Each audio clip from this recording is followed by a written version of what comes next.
Awesome. Well, welcome everyone. Good morning, good afternoon, good evening. Drop in a comment below telling us where you're tuning in from today. And while you're doing this, I just wanted to welcome you all to today's episode of Product Power Play, a special LinkedIn Live series where I sit down with some amazing leaders like Claire to have some real candid conversations about all things product and product leadership. And so, Claire, thank you so much for joining. Welcome. Oh, hi. Thanks for having me. I'm going to be introducing you in just a little bit, but for those of you who are joining us, we're going to be talking about a lot of different things. We're going to be talking about how do you become a sharp product thinker? We're going to be talking about career advice that works and maybe doesn't work. We're going to be also talking about founder mindset and how that might help you in your career or maybe not, and a whole bunch of other things. So stay tuned. And again, let us know in the comments where you're tuning us from. It's always nice to see people from all over the world joining us. And I just wanted to get a sense, is everyone able to hear us and see us all right? I think so. I'm just looking. Oh, I think we just lost Claire. Give me 1 second. We're just going to get started again. Give us a second. I'm back. You're back. I didn't see anybody, so I was like, "Oh, I'm going to make sure I'm logged in." No, I think people are able to see. I was like, oh no, it doesn't support us. No, all good. It goes over. Well, tech always happens, right? When you don't want something to happen, it happens. Well, hello, everyone. I'll just introduce myself a little bit, and then I'm going to introduce Claire, and then we're going to get started. So I'm Bhaski Mukherjee. I'm the founder and CEO of PMDojo. And after spending almost 20 years in the trenches, building products and in executive leadership roles, I am extremely passionate and know firsthand what it feels like to be a woman in product and working in product teams. There are leaner teams. There are fewer opportunities for career growth. Oftentimes, the impact that we want to make kind of becomes invisible, in spite of all of the hard work. And this is the biggest reason why I started PMDojo almost 6 years ago, why everything that we do, from product leadership edge programs to help women PMs to the product accelerator, it's all designed to really help women and minorities be really strong in their role and also lead with confidence and move up in leadership roles. And so reach out if you have any questions, if you want to learn more.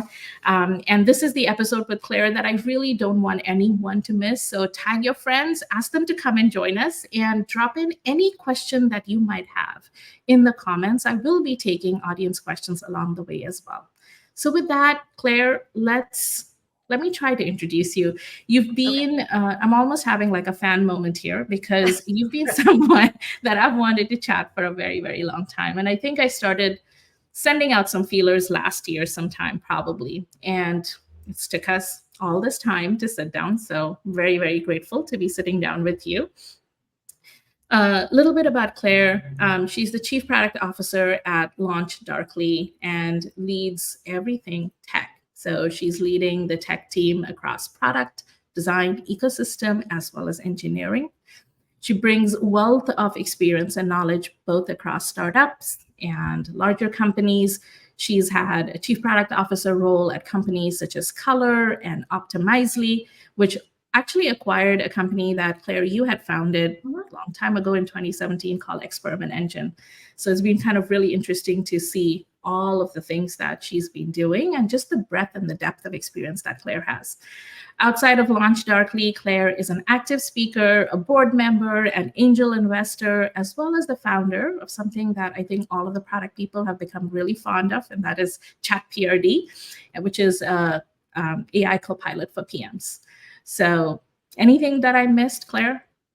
No, I think that's it. Board member, angel investor. Board member, yes. All the things. All the things. Let's kind of start. So Claire, I'm going to start with your career journey. Let's kind of kickstart from there. So looking back, is there something that you had to unlearn along the way that fundamentally changed how you operate today? Do you want to share something? Something I had to unlearn along the way. I think most PMs need to unlearn that there is like some magical thing that's going to create good product on the other side. Like there's a magical framework, or there's a magical mental model, or there's a magical piece of data that will ultimately just like give you magical good outcomes. I think the thing that you have to understand is most things are unknowable. And so actually the winning formula, I like to say, is fast beats right, which is almost always a better decision to try to get something out fast and quickly into the market and just let your users tell you what makes sense than to debate it from an intellectual standpoint, or have kind of like false confidence that you can know what is ultimately unknowable. And so I think I've just radically embraced speed and customer centricity. And that is what gets me here to there. Awesome. And so why do you think that people love to debate all of these things intellectually? What causes us to debate as opposed to kind of, get out there? I mean, my other thing is like, my rule in my teams is like no genius product managers. I feel like product managers have anointed themselves like these great thinkers of building software. And so part of the ego of being a software or product manager is like, you're like, I'm the one that has the genius ideas. I know how things are being made. I mean, I think it writing a good book report feels good because you get an A+ on your book report, but that's not how building companies actually works. And so I think, a lot of it is it's a form of creativity. A lot of it is it's a form of intellectual ego. A lot of it is because it's rewarded inside different kinds of companies. You get rewarded for writing these long docs. You get a pat on the back when your presentations are good. And so I do think like our ladders and reward systems are a little bit misaligned with what ultimately matters, which is, do users find value of it? Can you commercialize it in a way that is margin accretive? And so it really comes down to, I think, the impact. Are you moving the business forward? Yeah. Kind of the only thing that matters. Is there anything looking back that you would change, knowing what you know today? Oh, no regrets. Is there anything that I would change with my career or with, no, I mean, it's all good. I'm happy with where I'm at. I think I would maybe one, like two roads diverge in a yellow wood sort of situation is, had the opportunity to go and study computer science when I was going into college. And I convinced myself that I didn't belong there because I truly did not belong there because there was literally no one in the room that looked like me. I don't know if that was a mistake. I think I'm much better off now than had I done that. But I think it was an unnecessary choice that I didn't have to make at the time. And with the wisdom of hindsight, I could have done something different. Awesome. I am just looking. I think we're getting some comments. So if anyone is feeling like the video has paused, maybe just leave and refresh the page. And then hopefully that's going to work. I'm not sure what's going on. We are streaming, so we are live. But definitely just close the app and maybe try to refresh and come back again. And hopefully that's going to work. But it is working at my end, looks like. Just going to do a quick check. Yes, it is working. So just maybe refresh and leave and come back. And hopefully that's going to work.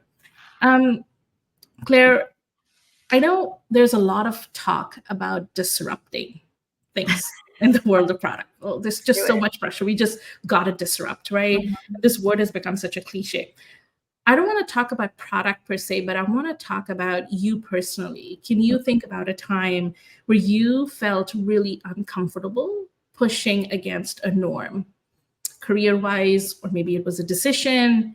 Can you maybe talk a little bit about it? And how did you make that?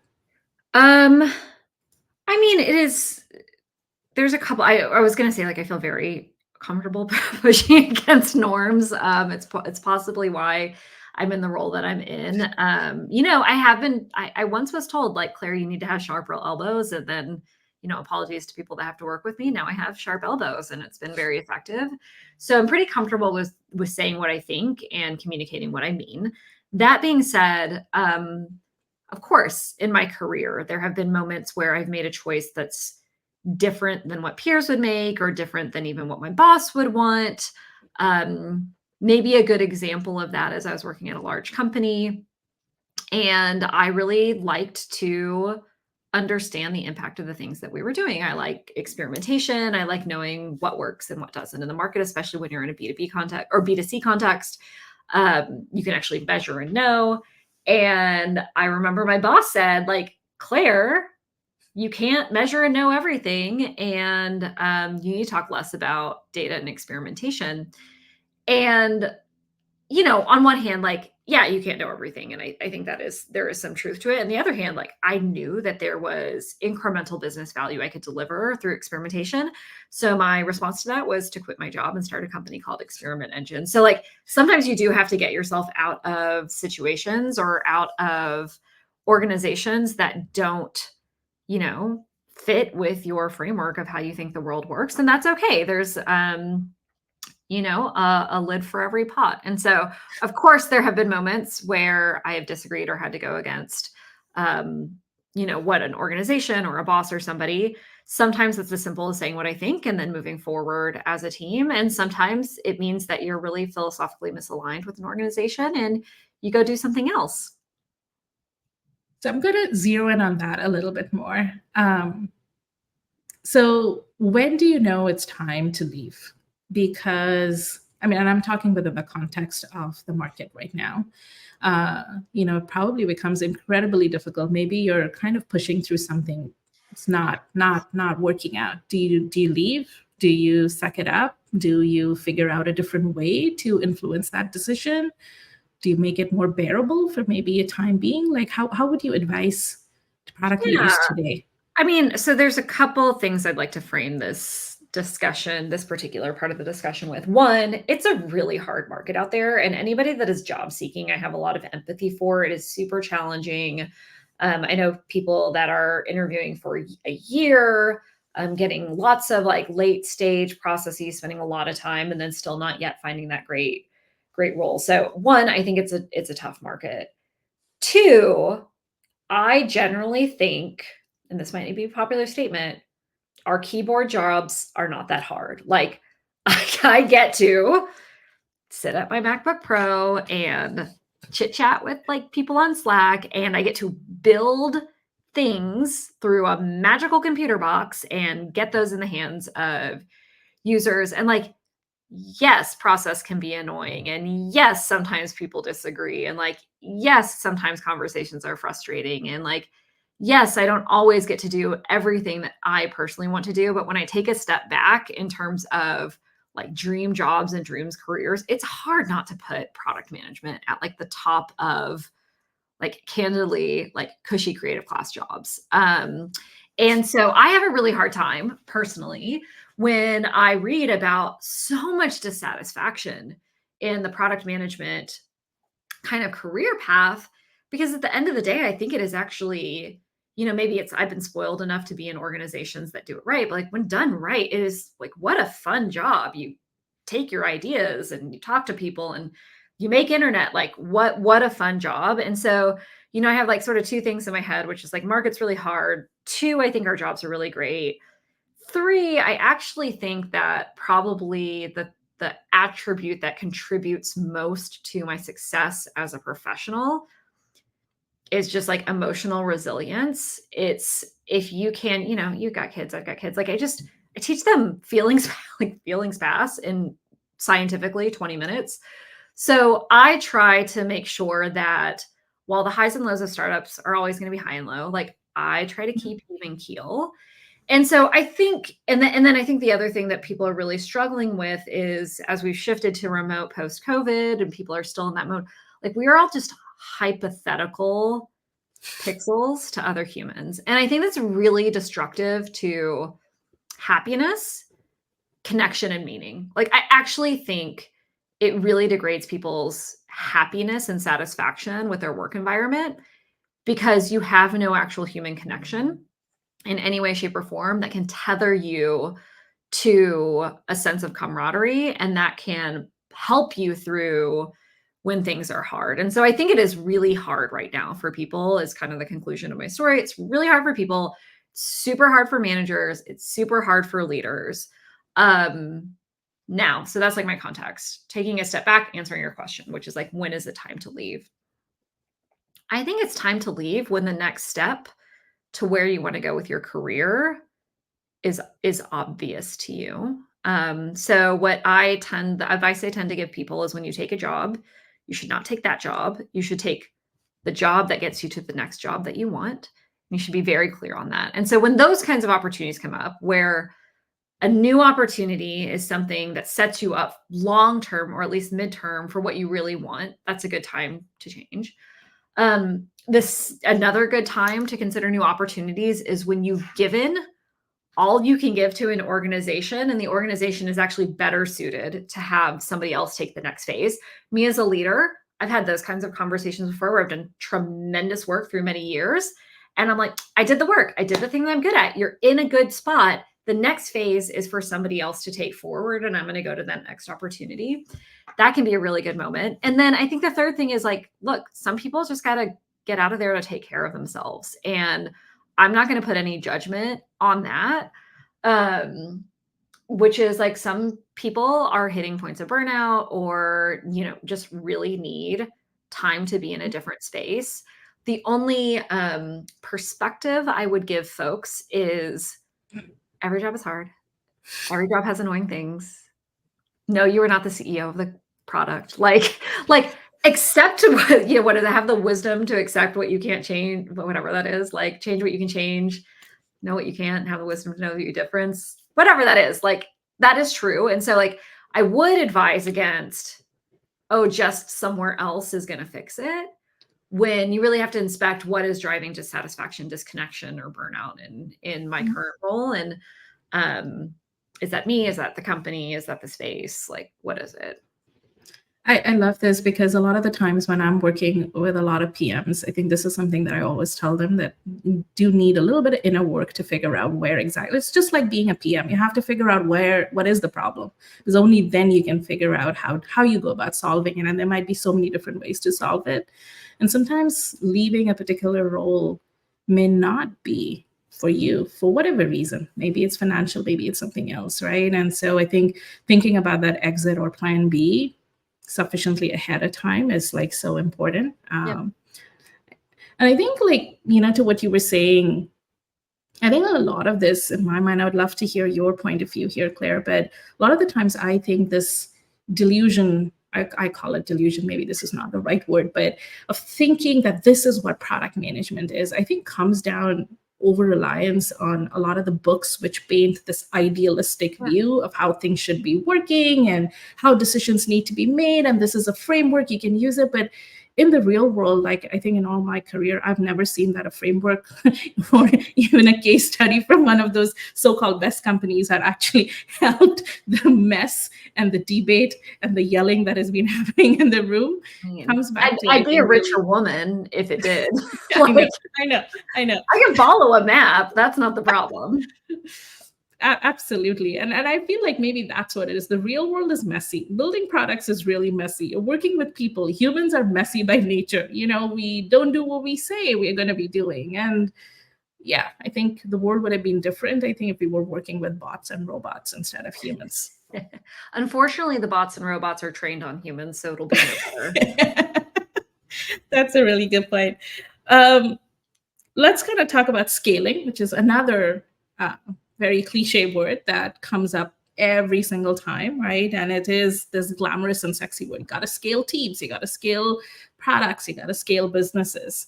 But behind the scenes, again, it is one of those extremely hard, unglamorous parts of being a product leader. And so can you think of a story or an example that you could share where you had to scale a product team and basically behind the scenes of what that kind of really looked like? Maybe a product, business, or a team. Oh, yeah. I mean, so I worked at Color Health from 2020 to the very beginning of this year. Like, healthcare in a pandemic, that has real scale demands. And this was a company scaled exceptionally fast, like actually scaled, not fake scaled, raised a bunch of money, actually scaled, hard services and technology delivered in a way that I've never seen before. The technical demands were exceptional on the team. the operational demands on the company were beyond what anybody had seen before. And then we like actually needed humans to do the work. So the team scaled with the demand of the business in a way that I think was quite unique. So the company, we grew a lot and we built a lot of product because there was just such need for healthcare services, especially telehealth, especially in community health services, that there was like no choice but to build a lot of stuff very fast and with exceptional quality because it's healthcare and like there's just no compromising. And you know, the thing that one, it's not easy. And it truly is like you have to be exceptionally scrappy. And most people think, I think maybe this is the lesson I would give folks on this one, which is most people think scaling is a matter of putting people and process in. And if you like, as you grow, you need more process to make that stuff grow and the horde kind of like operate efficiently. Real talk, the more you grow, the more you need individuals that are capable of completing a job. Like the more you need somebody that's able to take a full set of work and complete it and bring the right team around it and be trusted to get something done. You don't want to pass person to person through a process. You don't want to pass docs around. You don't want to pass code around. What you want are really empowered, highly skilled people, unafraid to go outside of their boundary to get a full job done. That is actually how you scale. Because otherwise, it's no one's job. Otherwise, you become highly inefficient, which you can see in very large organizations. So I think what's interesting and probably counterintuitive, folks, is in my like highest scaling kind of phase in career where rate of change was the highest, the most important part of that was individuals. And the most important part of that, honestly, was what I did, not how I led or like what processes I put in place, but literally what I did every day with my time. What problems did I solve? What things did I do? And so I think that's probably counterintuitive to folks, but I found it to be true in scaling. And, you know, I say this, I've said this before on podcasts and stuff, when people think I get hired as a CPO or a CPTO at scale to teach companies how to be quote unquote big companies and bring in big company process and bring in big company people. And I actually say, no, I'm hired in to remind you that the best way to be a big company is still operate like a startup. So I think that's probably the lesson that I think is most unique to my experience. I love this. You know, I'm a big proponent of, I think, being scrappy, and it looks like people are still having LinkedIn issues. Folks, I am not sure what's going on. I would say maybe close out the entire LinkedIn tab, open it up again, refresh the page, and come back. And hopefully that's going to work. I'm not sure what exactly is happening on LinkedIn with the feed, but hopefully this is going to work for you. I'm going to go back to what Claire was just saying around the scrappiness. Can you, in your mind, how do you define scrappiness? I just love it is you use the skills and tools at hand to get the job done quickly. And you're relentless with the outcome, but pretty like unopinionated about the process. So, and I think an ability to learn is very important. The ability to pick up new skills is super important. So I just think it's like GSD, not in like the speed sense of the word, which I do think there's like a GSD in the speed sense of the word, but it's like actually get stuff done. Like, can you make a thing, build a thing, solve a problem? Like, can you find the resources necessary without asking for budget or headcount to do the job? And I think folks that can do that are just exceptional to work with. Love it. Awesome. It's a combination of almost like being very proactive, having high agency, really being resourceful, and figuring things out. Having the ability to figure things out, I think, is so important. I think that is kind of similar to what you're also talking about, right? Everyone talks about, building high performing teams. That's, again, one of those hot topics. But how do you maintain that human connection? I know you mentioned a little bit about what's happening post-pandemic and all of those things, but how do you maintain that human connection in the process as you're building high-performing teams, either remotely, either in a hybrid way, either in person? Any thoughts on that? Yeah, it's really interesting. I mean, I think it's going to sound really simple. One of my leadership practices right now, it's called literal visibility, which is like I am actually like, you see me. You either see me on camera, you see me in video, you see me talk in Slack, like you see my body in the office. Like literal visibility is so important right now. And I think a lot of leaders who have not crossed the chasm and being a really great remote or hybrid leader say the only time that somebody needs to see me is in a meeting or when I visit the office.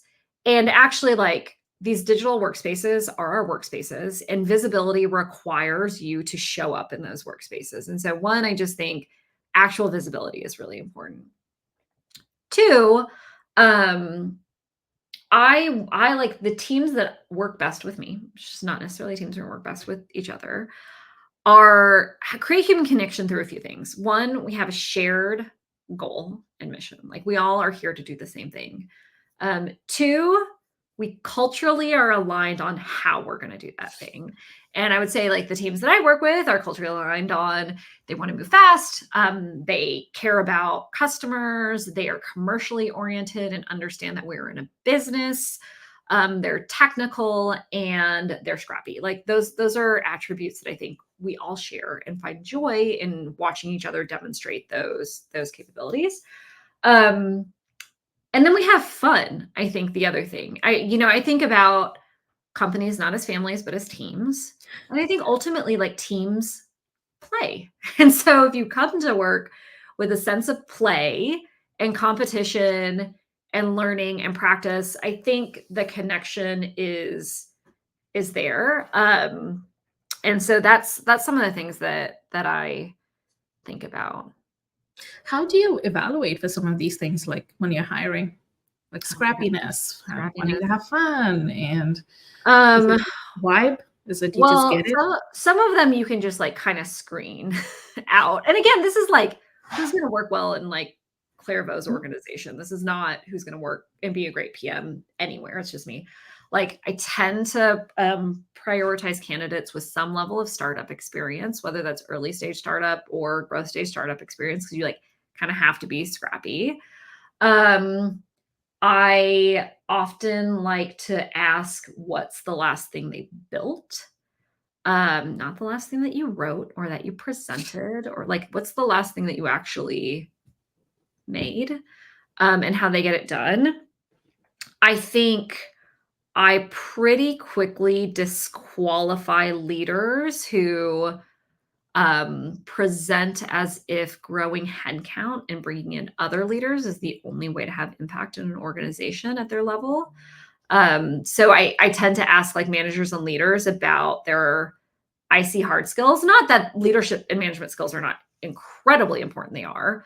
But I also like to see, can they get their hands dirty and like actually get stuff done? And then usually if you ask about what products they really like, you'll see if there's a scrappy bunch in there of like, oh, I've been able to hack this or that together to get a job done, or I'm staying on the cutting edge of product capabilities for this thing or the other thing. So there's a couple ways to look for it. I'm going to move to a topic around women, because we know that there are a lot of viewers today who are listening are women in product. And so I don't want to make it such a, I'm probably going to get in trouble for saying this, but many years ago, I stopped introducing myself as being a woman in product or woman leader or anything, because I felt like it automatically brought in, I think, pressure for me to prove myself differently and every time I introduce myself. But what I want to really talk to you about is there are some inherent challenges that women in leadership roles like we face, right? What has been some of your maybe biggest limiting belief that you had to overcome as you started climbing up in your career, moving up to where you are? Maybe it may be just around being a woman in leadership role, or maybe it's just personally, just as an individual. I think at some point in your leadership career, especially as a woman, and this is like this is science. This is not opinion. This is like studied social science. You just have to make the decision that you're okay not being liked. Full stop. You just have to get over it. Like, I'm an eldest daughter. Come on, I want to be liked. I'm a people pleaser.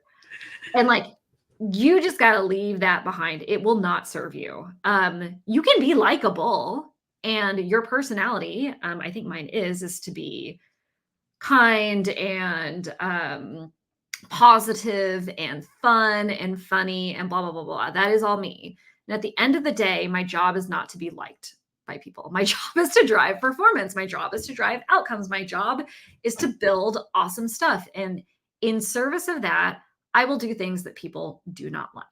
I will. I just will. And I can sit there and try to pretzel myself into the likable version of a person that can be effective. And it is on the edges, not always possible. And so I think like that's one thing you just got to accept. And like, this is as I said, this is a well-studied thing. There is a studied conflict in perception of like capability and competency and likability. And I have always picked competency. Now, that being said, like I'm at the stage in my career where like I have the power to choose competency. And so I'm not saying that it's not something that people have to navigate, but I will say you will get into a room one day and be like, guess what?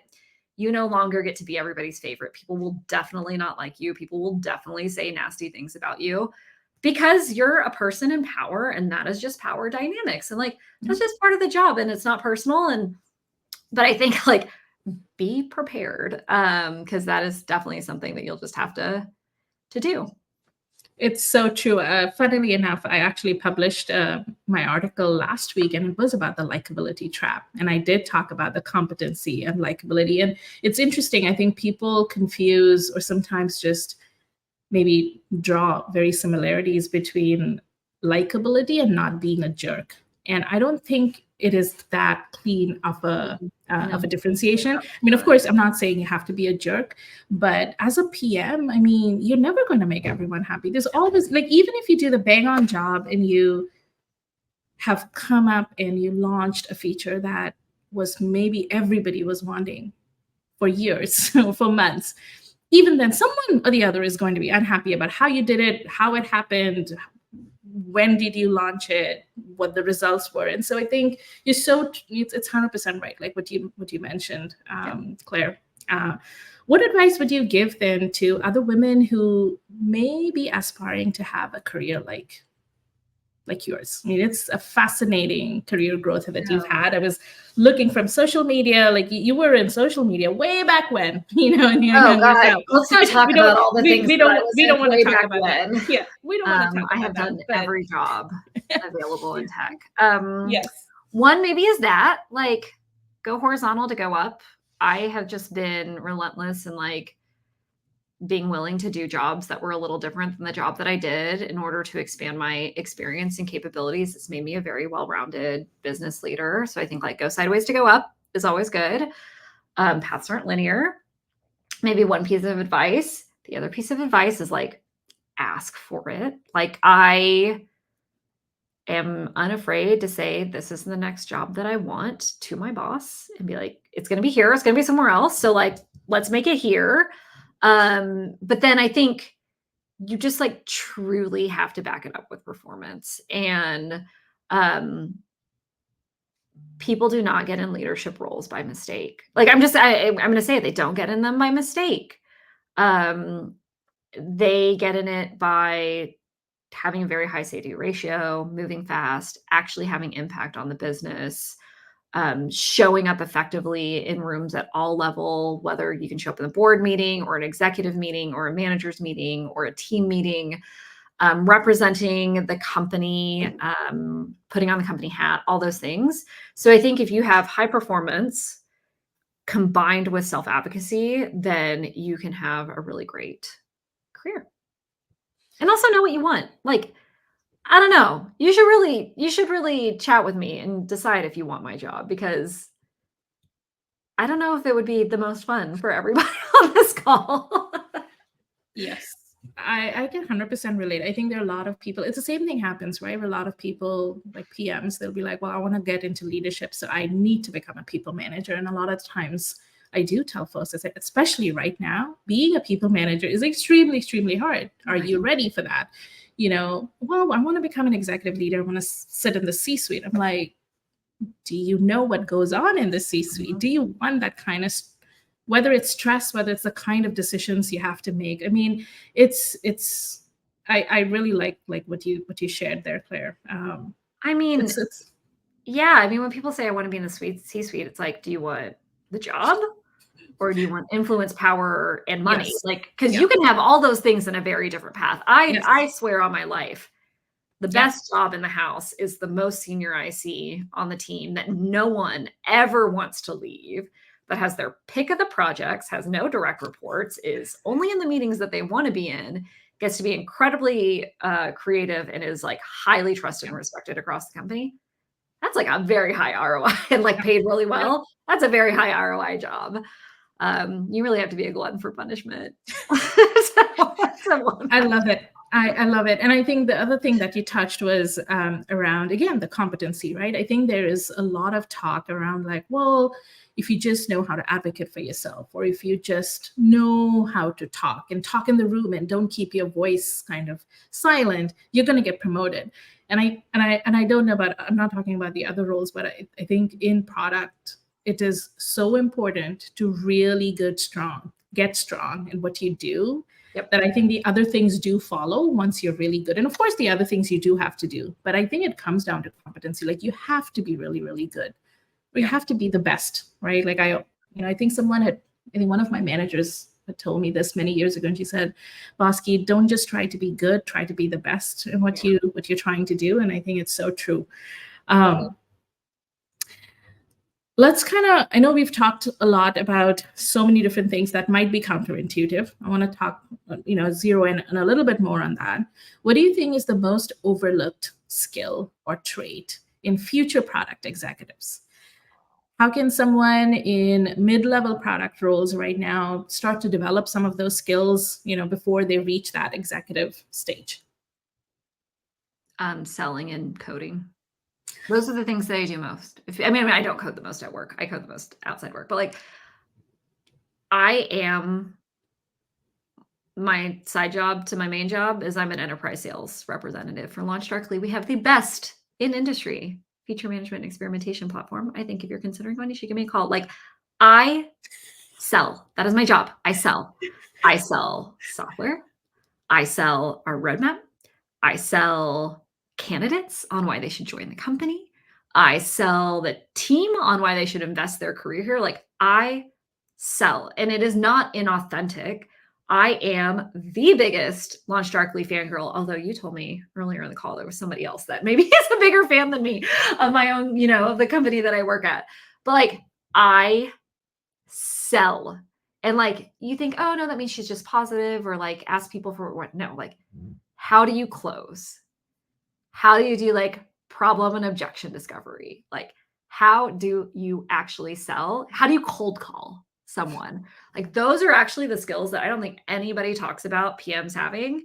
And if you want my job, that is the job. It is a sales job. So I think that's one thing that like people just do not hear enough. And then, I work in very technical products. And I, have this sort of like CPTO style role where it's product and engineering and all the building teams, all the technology teams. I think PMs that are not taking the opportunity right now to teach themselves to code are really doing themselves a disfavor.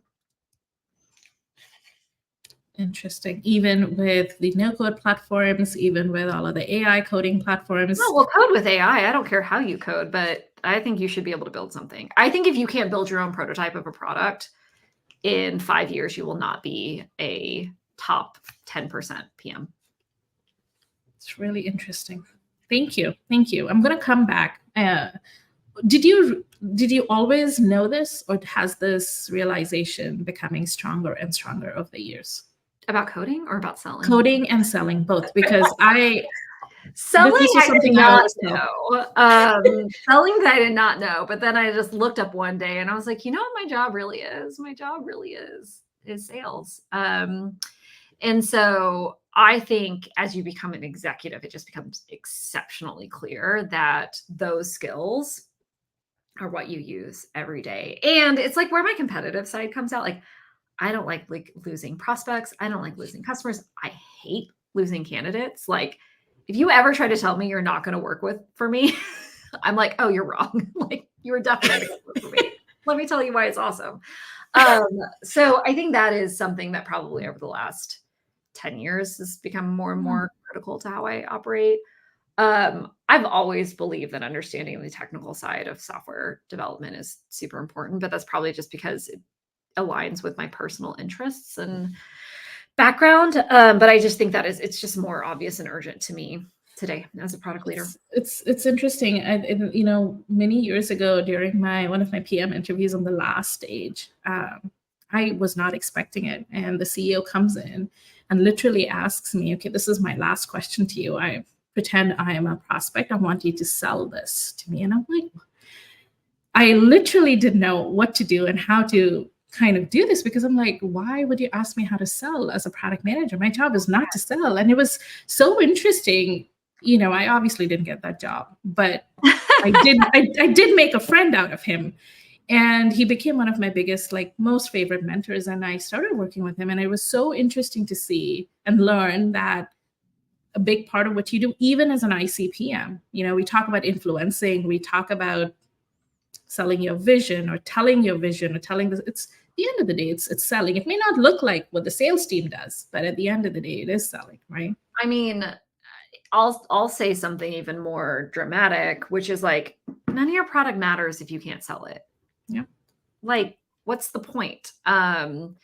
And so we've got this great VP of product, Jen, who joined the team, super commercially oriented. And her number one questions when we think about product ideas, like, is there budget for it?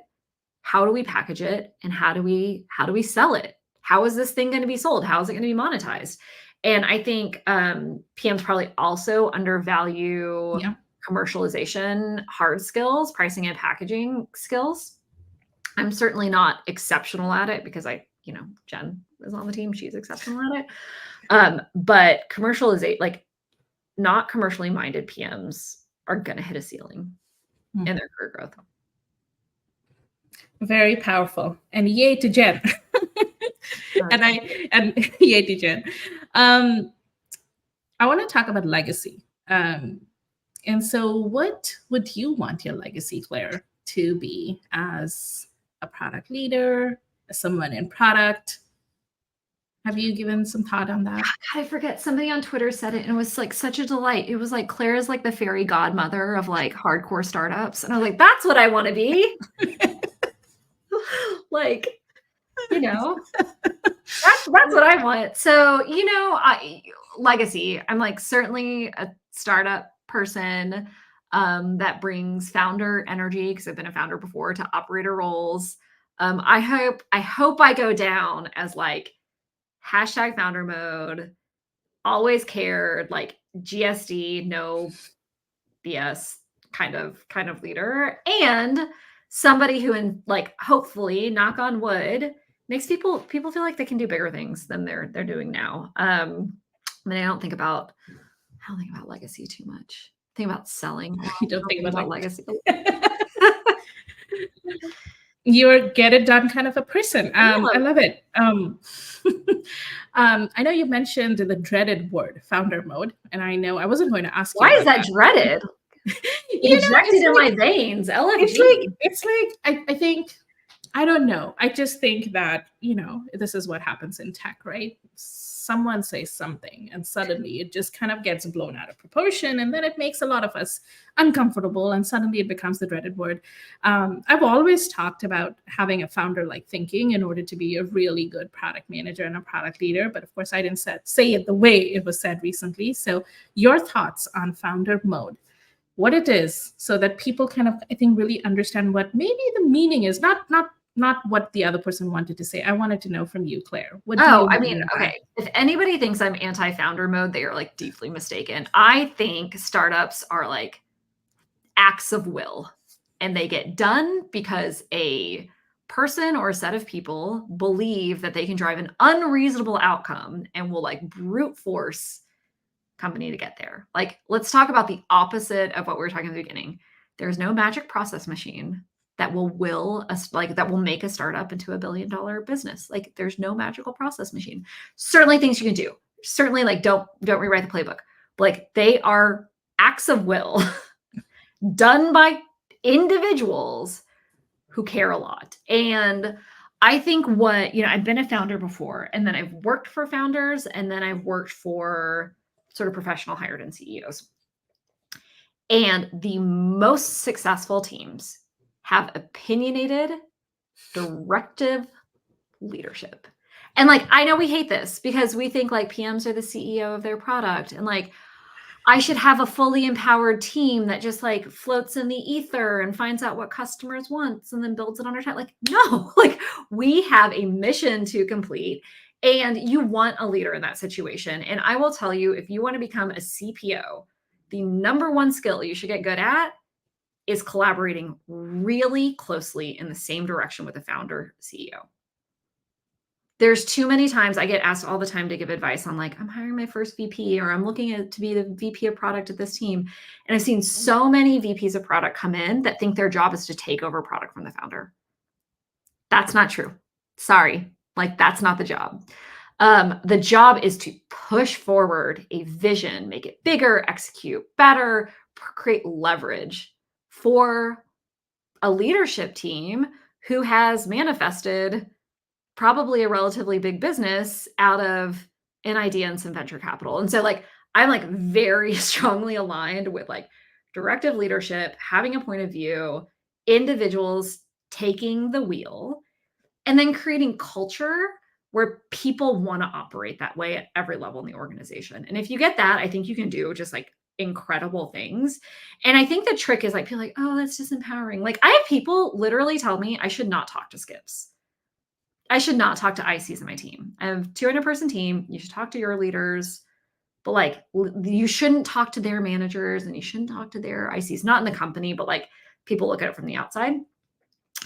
Like, what? That makes what an irrational organization. Like, hierarchy does not create magic just because it exists. And so I think founder mode spiritually is correct. I think all people can embrace founder mode. I think you are better off having a founder mode leader than having a not founder mode leader. And I think instead of thinking about having a involved, opinionated leadership team as a liability or something that disempowers you, think about it as like rocket fuel on what you can get done for the company. And I think it's like mindset in all things. And but like, I'm here to get paid via my equity, which means I want to do big things. So like, I'm going to have an opinion on stuff. So that is my founder mode screed. All I would add is like, anybody can operate that way. I love it. There's a lot of chitter chatter about, I think, equating founder mode to being a micromanager. So I have my own. Because I mean, I could talk about micromanagement. There's this great article, which is like, you manage me or I manage you. If you manage me, great. You do the job, great. Love it. All day. If you perform highly, great. But I think hands-off management for the sake of being hands-off is a mistake. People aren't going to like this, but I'm going to say it. Like, there's a difference between micromanagement where like you're literally directing every aspect of how work gets done and caring about the details. And like, I have, 200 something person organization. I care about the details. I read the docs that come out of my team. I look at the product we build. I comment on the Figma. Is that micromanagement or is that like an eye for detail? And like, you may not like that. And all I would say is like, if you don't like that, Clairvaux's circus of startup leadership is like probably not the tent for you. And that's fine. Like, that is fine. But I do think it works for a lot of people. And I think I would rather my leaders inspect the work. I would let everybody have an opinion. Everybody look at the details and really care about what goes to customers. than keeping far distance from the thing that actually makes a difference. And it is not micromanagement, but people will label it micromanagement. Yeah. Interesting. I can almost I almost feel like this is it connects back to, I think, being likable to some extent, Yeah. where in order to be likable, you can tend to be clueless and operate out of the ivory tower. And it's not very effective. Like, I remember this one CEO I worked for, his need for being likable was so high that he would either say yes to everything, all of the hard decisions that we needed to make. I mean, we would every week sit in the C-suite, I'm like, how expensive is it? Like, we're 10 of us. Yeah. I'm like, 1.5 hour every week. And we're not just making decision because, of course, that hard decision is not going to be a popular decision in the company. Yeah. And very interesting. I want to move to the last question, and that is ChatPRD. Yeah. And I know a lot of folks are very interested to hear. And so I don't want to talk about it from a product standpoint. If you want, we can definitely go there. But as a business, what has been your biggest learning building ChatPRD? But I told you the trick. Yes, you did. The ChatPRD, for those who don't know, ChatPRD.ai, #1 product co-pilot for product managers and teams building awesome things. You should check it out. It's useful. 20,000 PMs and plus have already used it. 100,000 chats on the GPT store, but we don't get any money from that. Okay, so that's what ChatPRD is. How do I do it? Is that the question? How do you do it, or what have you learned building it as a business? What I have learned is I am reminded about the inelegant feeling of product market fit, which is truly your product can not work, like be buggy. It can be barely a product.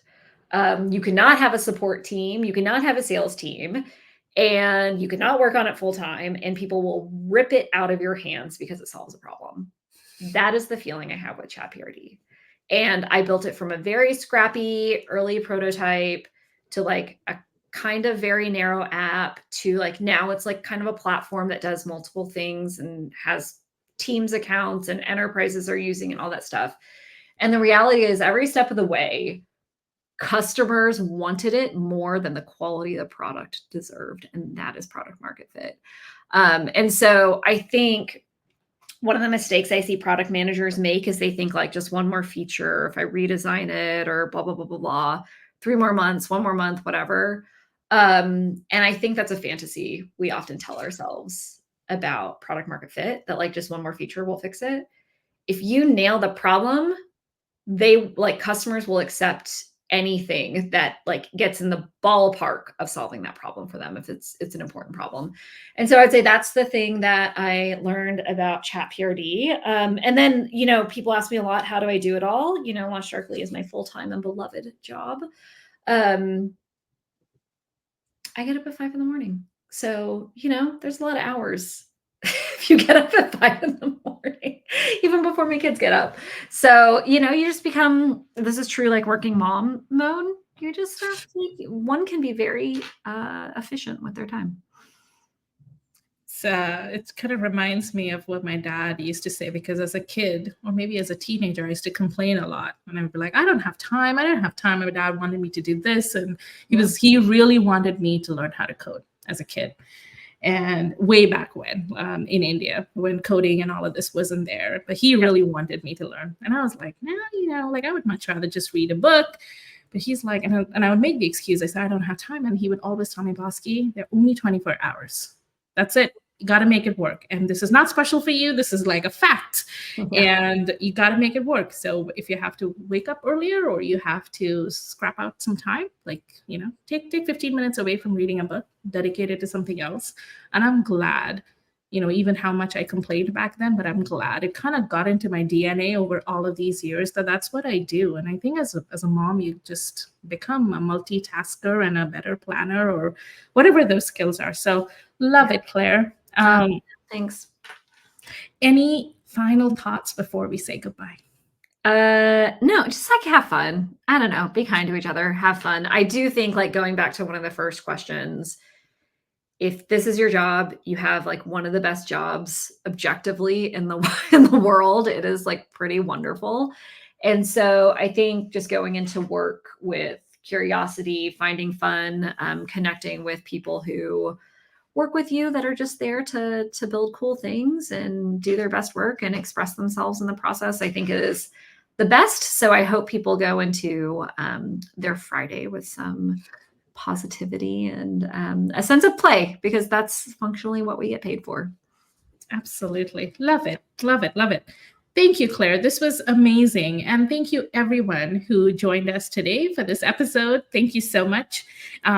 You can always follow me more for more conversations. Love the way Claire, very in a subtle way, did her selling for ChatPRD. So definitely take a look, as well as Launch Darkly. And so with that, have an amazing rest of the day. Thank you so much for joining, everyone. Bye-bye.